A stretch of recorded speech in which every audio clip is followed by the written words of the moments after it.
Hello good morning students. स्वागत है आप सभी का अपनी कॉमर्स की क्लासेज में। मैं Dinesh Kumar, Oxford international school, lecturer of department of commerce. देखिए बेटा, अभी तक हम बिजनेस स्टडीज में जो कि लास्ट क्लास हमने देखी थी कि एक्सिलरीज ऑफ कॉमर्स, जिसमें हमने transport, banking, insurance, warehousing, advertisement देखा था।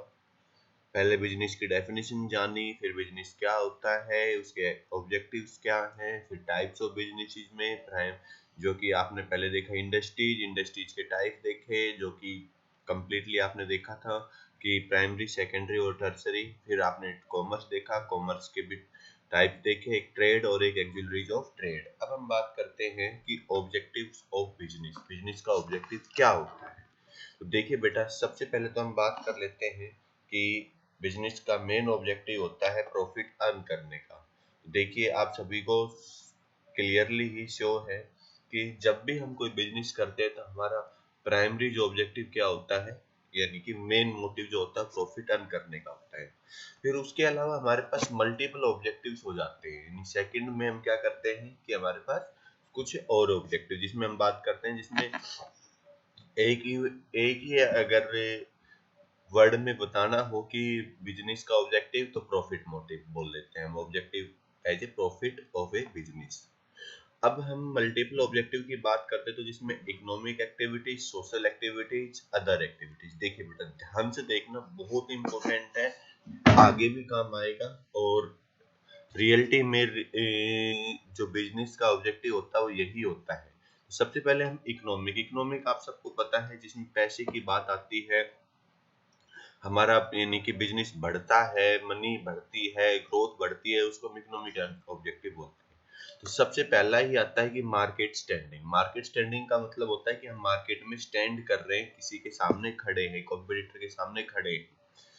जैसे फॉर एग्जांपल, आप कोई बिजनेस स्टार्ट करते हो और उस पे आपको कोई पहचान ही नहीं है, आपका बहुत छोटा सा लेवल है और वो कभी भी बंद हो सकता है, तो वो आप नहीं चाहोगे। तो आपका ऑब्जेक्टिव रहेगा कि भाई मैं हमेशा मार्केट में स्टैंड रहूं। जैसे कि बड़े ब्रांड, जैसे मैं बात करता हूँ टाटा की, अंबानी की, रिलायंस की, जो भी जितने भी बड़े बड़े ग्रुप्स हैं उन सब की, जैसे हिंदुस्तान लीवर, पतंजलि, इस टाइप के जो ब्रांड बन गए, तो वो क्या चाहेंगे, वो भी यही चाहेंगे कि भाई वो मार्केट में स्टैंड करें। ठीक है बेटा, आई थिंक सभी को समझ आया होगा मार्केट स्टैंडिंग का मतलब, कि वो मार्केट में अपना एक लेवल बना के रहें और उस लेवल को इंक्रीज करते रहें। सेकंड है इनोवेशन।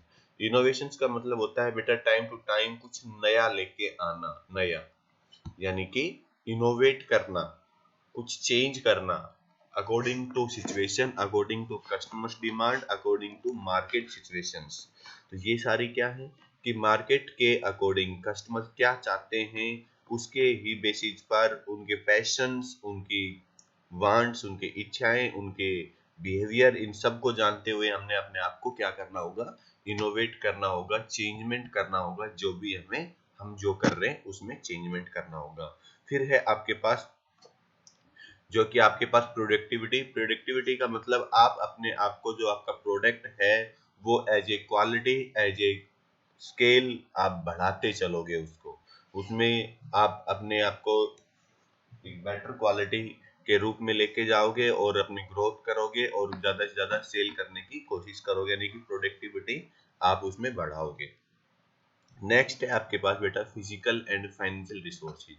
जो फिजिकल की बात करते हैं हम, कि जो आपके पास नॉर्मली जो आपकी असेट्स है, जिसमें आपके पास फिक्स असेट्स हो जाती है, या ह्यूमन रिसोर्सेज जिसमें जैसे आपके लेबर एम्प्लॉइज आ गए, और फाइनेंशियल रिसोर्सेज जो आपके यानी कि पैसे से रिलेटेड हो गया। तो ये सारे क्या है कि ये आपके ऑब्जेक्टिव की आपके पास ज्यादा से ज्यादा फाइनेंशियल रिसोर्सेज हो, असेट्स बढ़े, आपकी संपत्ति बढ़े, बिजनेस ग्रो करे, बिजनेस का लेवल बढ़े, पहले वो लोकल रहे, फिर आपका सिंपल बने, नेशनल बने, इंटरनेशनल बने, मतलब बड़े लेवल का बिजनेस आप चाहोगे।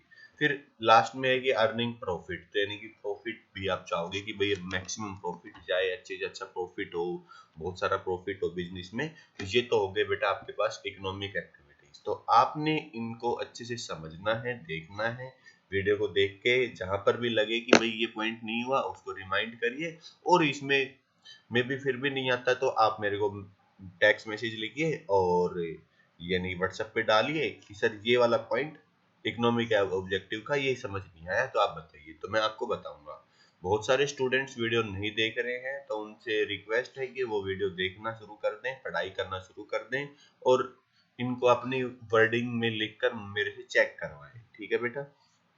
Next, social objective. Social objective क्या होते हैं? सोसाइटी के प्रति आपकी क्या ऑब्जेक्टिव्स रहेंगे, यानी कि सोसाइटी क्या होती है? जहाँ जहाँ पर आप अपनी सर्विसेज देते हो, जो पर्सन्स हैं, जो एरिया है, जो लोकेलिटी है, वो आपका सोशल ऑब्जेक्ट सोशल सोसाइटी रहेगी। तो उसके लिए आपके क्या ऑब्जेक्टिव रहेंगे? देखिए, सबसे पहले तो supply the desire quality of goods and services. तो आप चाहोगे कि आप उनको जो भी प्रोडक्ट दे रहे हो वो क्वालिटी का हो, उनकी क्वालिटी वाइज क्या हो, सर्विसेज हो, गुड्स एंड सर्विसेज। तो यानी कि आप जो सामान लेते हो सोसाइटी से वो भी, और आप जो देते हो वो भी।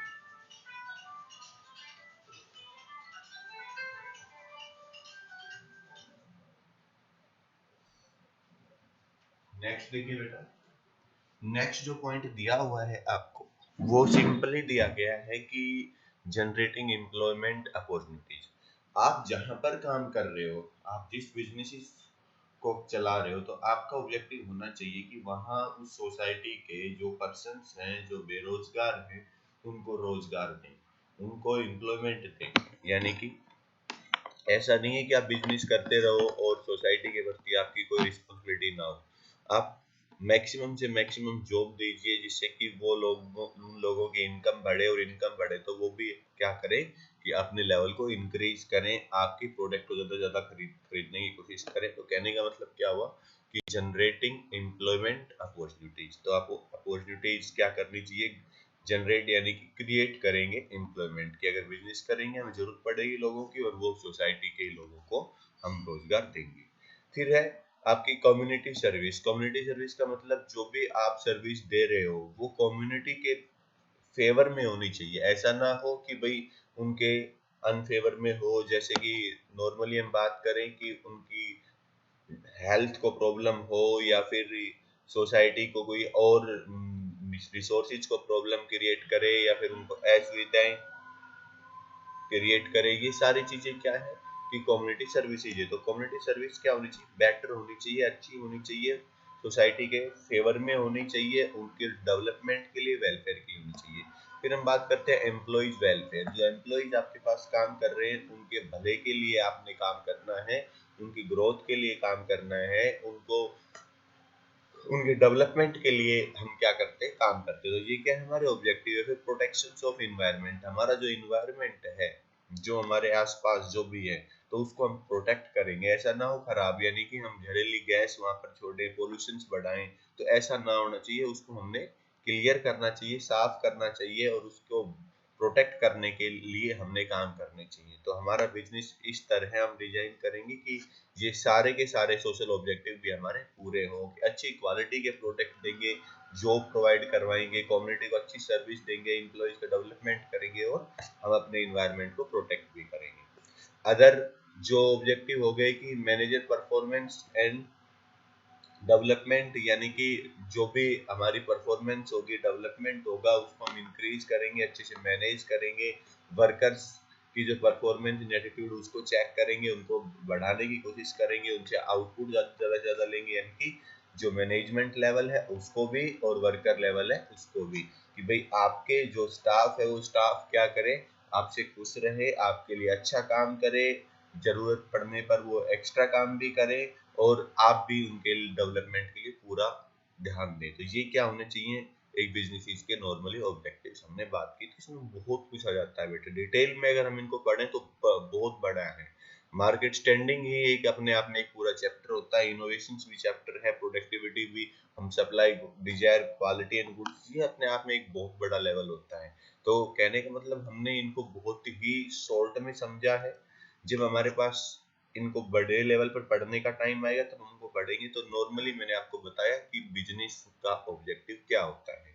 तो प्राइमरी फेसिंग ऑब्जेक्टिव बिजनेस का प्रॉफिट, और मल्टीपल ऑब्जेक्टिव्स की हम बात करें तो ये सारे पॉइंट्स हम इनको डिस्कस कर सकते हैं। ठीक है बेटा, आई होप सभी को अच्छे से समझ में आया होगा। देखिए अब हम आगे चलते हैं, इन्हीं पॉइंट्स को एक्सप्लेन किया गया है जो कि आपको समझने में हेल्प करेगा। तो देखिए मल्टीपल ऑब्जेक्टिव्स की बात करते हैं, सिंपल में तो प्रॉफिट क्या है, तो मार्केट स्टैंडिंग मैंने बताया कि जो उसकी पोजीशन से है, कॉन्टेक्ट द कंपटीटर्स जो है वो क्या करे, उसे बेटर बनाए। तो स्ट्रॉन्ग हो, स्टैंडिंग हो, terms offering the compete the saving satisfaction customer and serving them the their satisfaction, वो सेटिस्फाई हो और कहें कि हाँ हमें कुछ अच्छा मिल रहा है। नेक्स्ट इनोवेशन है, तो इनोवेशन मैंने आपको बताया कि क्या होता है कि कुछ नया होता है, टाइम टू टाइम चेंज करते हैं, जिसमें कुछ भी प्रॉब्लम आए तो उसको सॉल्यूशन करते हैं। प्रोडक्टिविटी मैंने बताया आपको कि higher efficiency of business, physical जो कि आपके पास जितने भी टाइप्स के ह्यूमन और फाइनेंशियल जो एसेट्स हैं उनके बारे में। अर्निंग प्रॉफिट्स अर्न करेंगे। फिर सोशल ऑब्जेक्टिव मैंने बताया आपके पास ये पांचों पॉइंट। फिर अदर ऑब्जेक्टिव की हमने बात की। अब हमारे पास बहुत इंपॉर्टेंट पॉइंट आता है कि बिजनेस को लोग करने से डरते क्यों हैं, क्योंकि उसमें क्या होता है, बहुत ही बड़ा फैक्टर डिपेंड करता है जो कि बिजनेस रिस्क होता है। वही रिस्क बिजनेस को क्या करता है, अगर उसको अच्छे से कैलकुलेट करके उसका सॉल्यूशन कर लिया जाए तो बिजनेस बहुत टॉप लेवल पर पहुंच जाता है।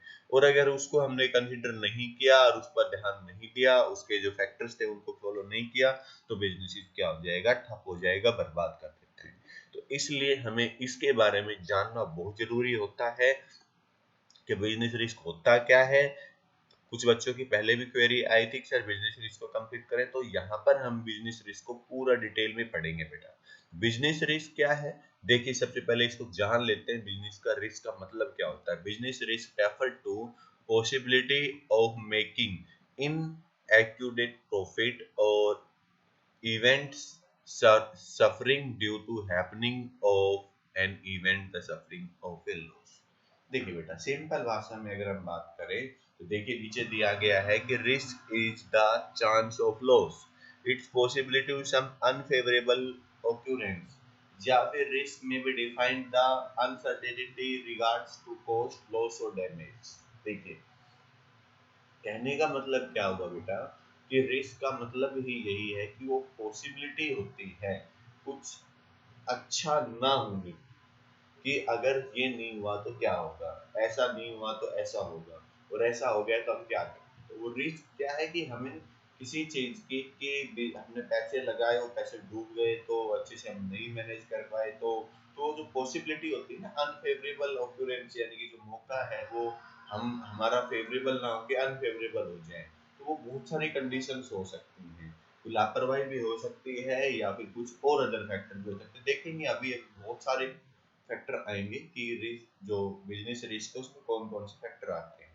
इसमें हमारे पास पैसे का रिस्क भी आएगा, कॉस्ट की भी आएगी, लेबर का भी आएगा, एम्प्लॉइज का भी आएगा, फैशन भी आएगा, नेचुरल रिस्क भी आएंगे। तो देखिए बेटा सबसे पहले हम बात यही करते हैं कि रिस्क जो होता है वो दोनों टाइप से होता है, एक इंटरनल और एक्सटर्नल। देखिए rise to business due to both internal external factor. Internal risk arise to factor exist to organizations के अंदर की बात हो रही है, like dishonesty in competency, lack of motivation of employees, short circuits, landing fire, outdated technology, financial poor financial control. देखिए बेटा कितने पॉइंट हमें मिले यहाँ पर इन पॉइंट्स के बेस पे कि भाई हमारी क्या होगी ऑर्गेनाइजेशंस के अंदर, यानी कि जो हम बिजनेस कर रहे हैं उसके अंदर की बात है कि भाई ऑनेस्ट नहीं है, जो भी पर्सन्स काम कर रहे हैं वो ईमानदारी से काम ना करें तो जाहिर सी बात है लॉस होना संभव हो जाता है।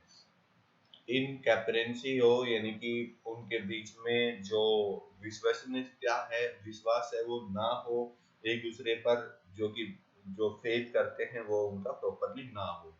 नेक्स्ट हम बात करते हैं कि जो एम्प्लॉइज है उनको मोटिवेशन ही नहीं है, वो काम करने में एक्टिव ही नहीं हो रहे हैं, वो जबरदस्ती काम कर रहे हैं, उनके दिली इच्छा से नहीं कर रहे हैं, यानी कि उनको जो जो काम किया जा रहा है वो बड़े ही परेशान होके कर रहे हैं, खुश होके नहीं कर रहे, यानी कि मोटिवेट की कमी है, मोटिवेशन नहीं मिल रहा है। यानी कि वो एक खुश होके और अपने अपना काम मान के बहुत कम यानी कि अच्छी एनर्जी के साथ काम नहीं कर रहे हो, तो शॉर्ट सर्किट हो जाए, यानी कहने का मतलब लापरवाही की वजह से आग लग जाए, या फिर हम कोई पुरानी टेक्नोलॉजी के साथ काम कर रहे हैं जिसमें हमारे प्रोडक्ट की क्वालिटी और भी जो फैक्टर डिपेंड करते हैं, कॉस्ट क्या है वो ज़्यादा जा रही है, और पुअर फाइनेंशियल कंट्रोल यानी कि जो हमारी फाइनेंशियल मैनेजमेंट है, कहने का मतलब जो पैसे आ रहे हैं और जिनको लगा रहे हैं हम, वो कंट्रोल हमारा बेटर नहीं है, कि हमने ज़्यादा पैसे लगा दिए और आउटपुट बहुत कम मिल रहा है उसके लिए, और वेस्ट कर दिया। तो ये सारे क्या है, रिस्क है। इसके बाद हम बात करेंगे एक्सटर्नल रिस्क। एक्सटर्नल रिस्क क्या है, जो बिजनेस के बाहर है। देखिए जो फैक्टर्स अभी इनको थोड़ा एक्सप्लेन भी कर रहा हूँ मैं, और आगे भी इनको एक्सप्लेन किया गया है। तो control of organization like political instability, यानी क्या मतलब हुआ बेटा, पॉलिटिकल इंस्टेबिलिटी इंडिया जैसी कंट्री में पॉलिटिकल इंस्टेबिलिटी बनी रहती है। आप सबको पता है कि भाई हर 5 ईयर में इलेक्शन होने पड़ते हैं बेटा। इलेक्शन होते हैं तो इलेक्शंस के टाइम में या इलेक्शंस के बाद जो पहले जो रूलिंग पार्टी थी, यानी कि जो रूल बना के रूल कर जिनकी काम कर रही थी, वो चेंज हो जाती है। तो वो अपने अकॉर्डिंग दूसरी जो पार्टी आती है, दूसरे जो पर्सन आते हैं जो गवर्नमेंट को चलाते हैं, जो अथॉरिटी, तो वो क्या करते हैं, अपने रूल्स बनवाते हैं। तो इस वजह से क्या हो सकता है, रिस्क है कि भाई आज हम कोई काम करें और कल कोई गवर्नमेंट आए, वो क्या कर दे जाए, वो हमारे इस बिजनेस को इलीगल बना दिया जाए, या फिर हमारे बिजनेस को खत्म करने के लिए, या जो भी रीजन हो, तो हमें रिस्क रहता है।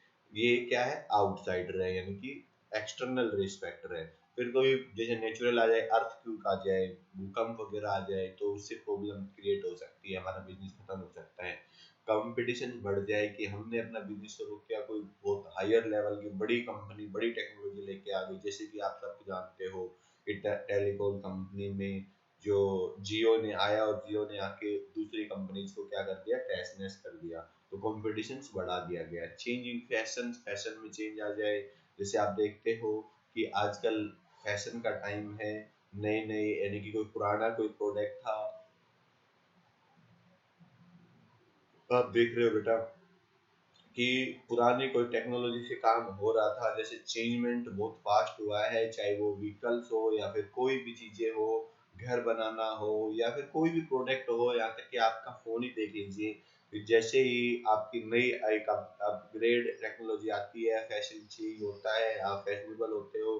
पहले आप सबको पता है कि मोबाइल फोन नहीं होते थे जब आपका जन्म हुआ था, तो उस टाइम की बातें हैं, या उससे पहले की भी हम अगर बात करें, तो जो लैंडलाइन फोन होते थे उठाने वाले, उनसे बात करते थे। फैशन थोड़ा चेंज हुआ, टेक्नोलॉजी आई, मोबाइल फोन आया, कीपैड का आया, फिर टच का आया, अब आजकल स्मार्टफोन आने लग गए, और बहुत ही अट्रैक्टिव, यानी कि क्या है कि पर्सन्स क्या है कि क्वालिटी के साथ साथ फैशन की तरफ भी जा रहे हैं। क्लोथ्स की बात देख लीजिए या कोई भी पॉइंट देखिए, तो ये क्या है कि चेंज, फैशन चेंज हो गया। आपने बहुत सारी यूनिट बनाई, मान लीजिए आपने आज कोई 5 लाख यूनिट बना दिया, आपने सोचा पूरे साल हम सेल करेंगे उसको, और पता चलता है 1 महीने के बाद ही वो आउट फैशन हो गया, अब उसको कोई लेना नहीं चाह रहा, नए फैशन आ गए हैं, तो उन फैशन में वो काम कर रहे हैं, नए मॉडल्स आ गए, तो ये क्या है बेटा, आपके लिए लॉस का काम करती है। अब देखिए ये पॉइंट मैंने बताया कि अब हम इनको जानते कैसे हैं, जो डिफरेंट चीज है रिस्क का, वो हम देखते हैं। इसको बोला जाता है बेटा कि जो हमारे पास प्योर रिस्क और स्पेकुलेटिव रिस्क। प्योर रिस्क क्या होता है, स्पेकुलेटिव रिस्क क्या होता है, वो ध्यान से देखिए।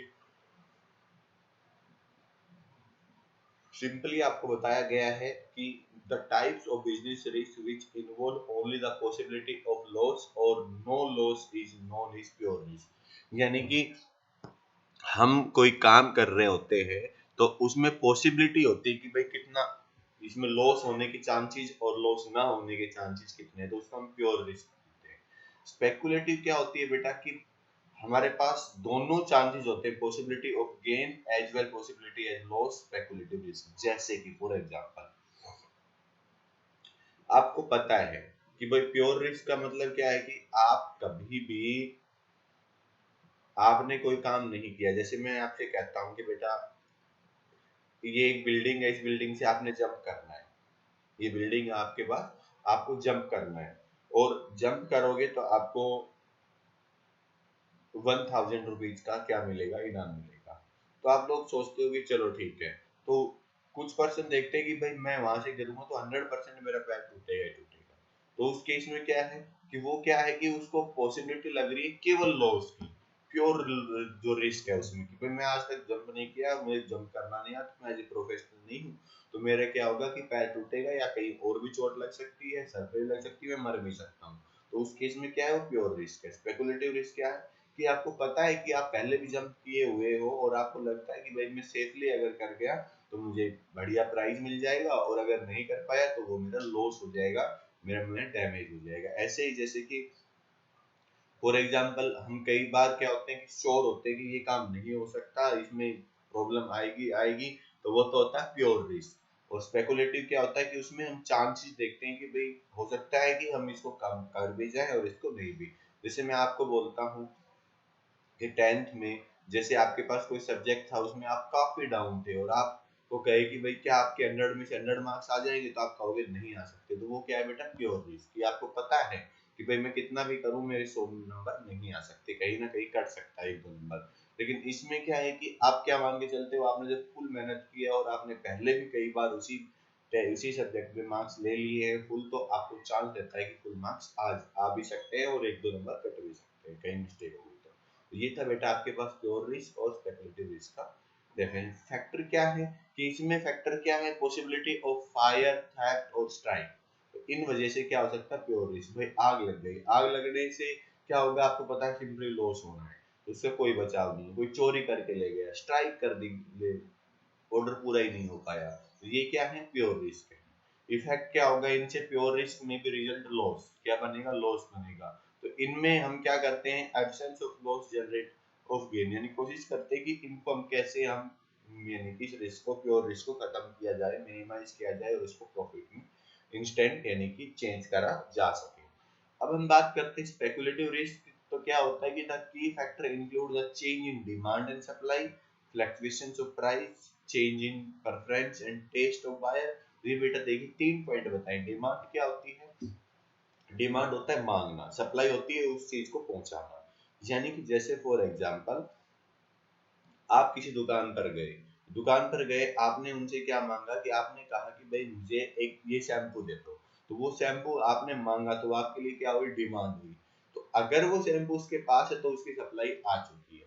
तो अगर उसी चीज की ज्यादा, जैसे कि फॉर एग्जांपल अभी गर्मियों का मौसम आ गया है, मैंगोज जो है वो फेवरेट रहेंगे।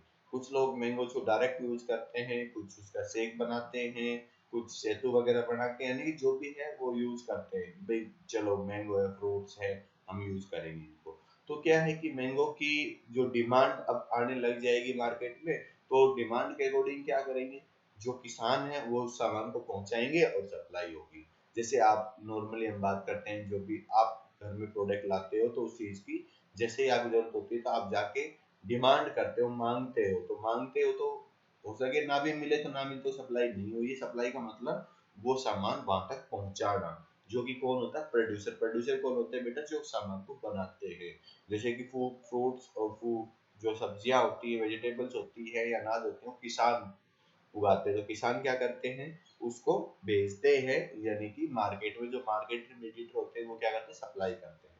फिर हमने देखा कि फ्लक्चुएशंस ऑफ प्राइस, प्राइस में फ्लक्चुएशन होता रहता है, कभी प्राइस ऊपर कभी नीचे। कई बार आप देखते हो कि ये सब्जियां क्या है कि बहुत ज्यादा रेट हो जाती है। जैसे आपने देखा कि कई बार अनियन 50, 100 रुपए किलो हो जाती है, कई बार वो 5-7 रुपए किलो हो जाती है। ऐसे ही टमाटर हो गए या कोई और सब्जियां हो गई या कुछ और प्रोडक्ट हो गए। तो फ्लक्चुएट का मतलब होता है बेटा अप डाउन, यानी कभी अप कभी डाउन, इसको बोलते हैं हम फ्लक्चुएट, कि भाई फ्लक्चुएशन चल रहा है। तो उस वजह से हो सकता है कि आप एस्टिमेट लगा लो कि भाई हमारा जो प्रोडक्ट है वो इतने में बिकेगा, लेकिन उसका प्राइस उस टाइम जितना आ जाए, तो वो क्या होता है, रिस्क को, स्पेकुलेटिव रिस्क के काम। नेक्स्ट देखिए बेटा, नेक्स्ट है आपके पास प्रेफरेंस, यानी कि change in preference in taste. भाई फॉर एग्जांपल कुछ लोग कहते हैं कि भाई हमें क्या चाहिए, गर्मी हो गई, हमें चाहिए कोल्ड ड्रिंक, और कोल्ड ड्रिंक प्रेफरेंस देते हैं वो क्या करते हैं कि भाई कोक हमें चाहिए, कोक। कि कोक हमें चाहिए, तो कोक के लिए वो क्या करते हैं, उनकी पहली प्रेफरेंस क्या होती है, कोक, तो कोक को डिमांड करेंगे। कई बार क्या होता है, कोक उनको अच्छी नहीं लगती, भाई उनके मन से उतर जाती है। हमारे देखते हैं ना कि कई बार कोई प्रोडक्ट हमें बहुत ही फेवरेट होता है और अगर हम उसका कंजप्शन ज्यादा करते हैं तो क्या हो जाता है, वो फेवरेट ना रख के वो हेट में बदल जाता है, यानी कि उससे घृणा होने लग जाती है, हम नहीं लगती। तो जैसे ही कई बार क्या होता है कि पब्लिक का टेस्ट और प्रेफरेंस चेंज होता है, बायर्स का जो खरीदने वाले होते हैं, तो उस वजह से भी हमें क्या होने की चांसेस हो जाते हैं, लॉस। तो ये क्या है, चांसेस होते हैं, इनमें चांसेस होते हैं, हो भी सकता है और कम भी हो सकता है, तो वो क्या होता है, स्पेकुलेटिव रिस्क। तो ये किस पर डिपेंड करते हैं, इफेक्ट क्या होता है, market conditions favourable lead to the unfavourable condition lead to losses, तो यानी कि ये फेवरेबल से अनफेवरेबल हो जाते हैं। ठीक है बेटा, तो ये आपने जाना।